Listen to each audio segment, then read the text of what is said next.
Did you know that at its peak, the Roman Empire stretched over 3 continents, ruled more than 60 million people, and created innovations that still shape our world today? Yet despite its immense power and glory, this empire, once considered unstoppable, fell into ruin.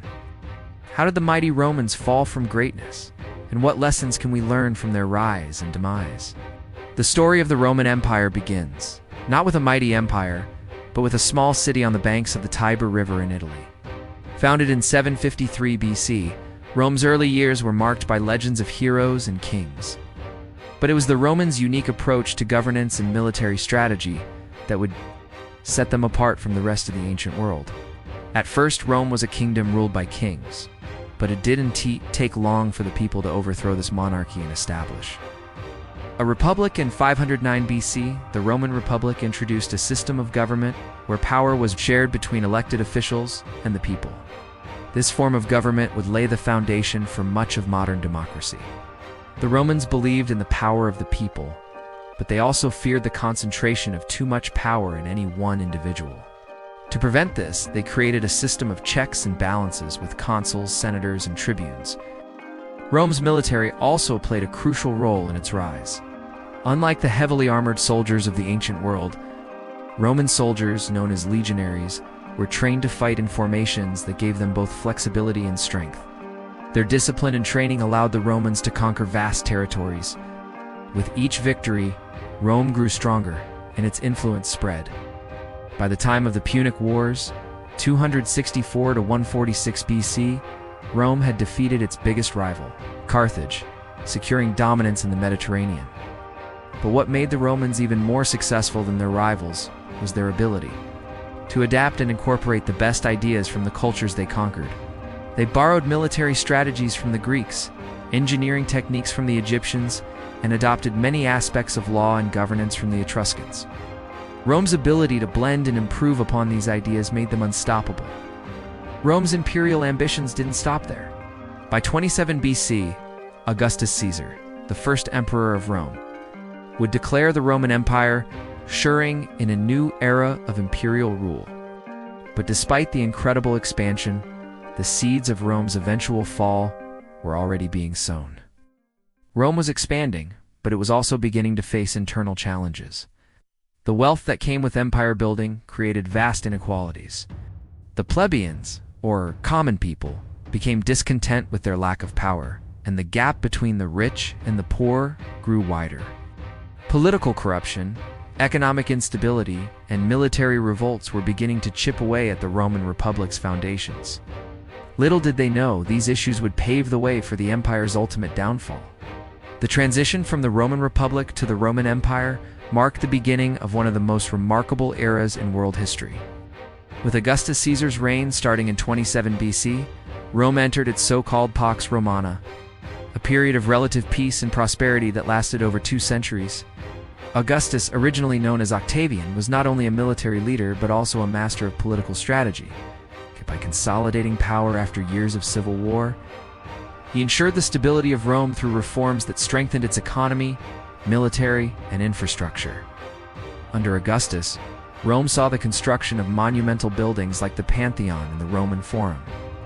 These structures not only showcased Roman architectural genius, but also served as symbols of Roman power and the divine right of the emperor. Augustus also reformed Rome's tax system and established a professional civil service, ensuring that Rome's vast empire could function efficiently. His military reforms also established a standing army, which was a key factor in maintaining the empire's dominance across its vast territories. But Augustus's reign was just the beginning. Successive emperors, such as Tiberius, Caligula, Claudius, and Nero, continued to expand Roman territory and strengthen the empire. The empire reached its greatest territorial extent under Emperor Trajan in the early 2nd century AD, stretching from the British Isles in the west to Mesopotamia in the east, and from North Africa to the Rhine and Danube rivers in Europe. The Roman military, which had evolved from a collection of citizen soldiers to a powerful professional army, played a crucial role in this expansion. The Roman legions were highly disciplined and well-equipped, capable of facing formidable enemies like the Parthian Empire, Germanic tribes, and even rebellious provinces. Roman soldiers not only fought, but also helped build roads, forts, and other infrastructure that contributed to the empire's success. During this golden age, Rome was not just a military powerhouse, it was also a cultural and intellectual hub. The Romans borrowed heavily from Greek culture, including philosophy, art, and literature. Figures like Virgil, Ovid, and Horace produced works that remain classics to this day. Roman law, too, was a significant legacy, laying the foundation for many modern legal systems.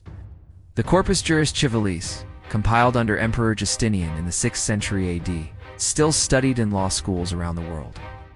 While the empire thrived culturally and militarily, it was not without its challenges. The sheer size of the Roman Empire made it difficult to govern efficiently. Different provinces had distinct languages, customs, and economic systems, which created friction within the empire. Rome had to strike a delicate balance between central control and local autonomy, and as the empire expanded, this balance became increasingly difficult to maintain.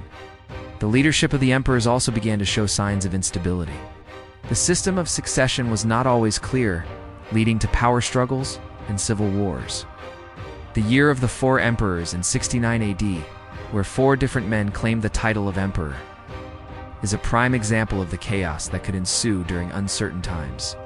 Though the empire recovered from these internal struggles, it was becoming evident that the system of absolute power concentrated in the hands of one man. The emperor was not sustainable in the long run. As Rome entered the 3rd century AD, the cracks in its armor became more apparent. Economic troubles, such as rampant inflation and external pressures from barbarian tribes on the empire's borders, started to strain the once invincible empire. The Pax Romana era had ended, and the empire faced a new set of challenges that would ultimately lead to its decline. By the end of the 2nd century AD, the Roman Empire, once an unparalleled powerhouse, had begun to show signs of stress. While the empire had reached its greatest territorial extent under Emperor Trajan, maintaining such vast lands proved to be more difficult with each passing century. Over time, the empire's once disciplined military became increasingly ineffective as internal divisions. External pressures and economic instability took their toll. The first major blow to the empire came during the reign of Emperor Marcus Aurelius, 161 to 180 AD. Though Marcus is remembered as a philosopher king, the later years of his reign were marked by wars on the borders of the empire. These wars, particularly the conflict with the Germanic tribes, drained Roman resources and led to widespread economic hardship. The empire began to suffer from a series of short-term crises: invasion, civil war, plague, and inflation all at once. These were signs that the empire's unity was fraying. By the 3rd century AD, the Roman Empire had entered a period of near collapse. In what became known as the crisis of the 3rd century 235 to 284 AD, the empire faced a series of devastating challenges. The emperor's power became increasingly unstable, as the military often chose and deposed emperors. The empire fragmented into multiple regions, each ruled by different generals and factions. Civil wars were common, as emperors rose and fell quickly. And the Roman economy plunged into chaos, plagued by inflation and a lack of centralized control. The barbarian invasions during this period further destabilized the empire. Germanic tribes, including the Visigoths, Vandals, and Franks, began to encroach on the empire's borders. In 410 AD, the Visigoths famously sacked Rome, shocking the Roman world. Though Rome was still powerful, the barbarians had taken advantage of the empire's internal struggles to make significant inroads. By the mid-5th century, Rome had lost control of vast parts of its western territories to these barbarian tribes. During this time, Emperor Diocletian 284 to 305 AD attempted to address these internal and external threats.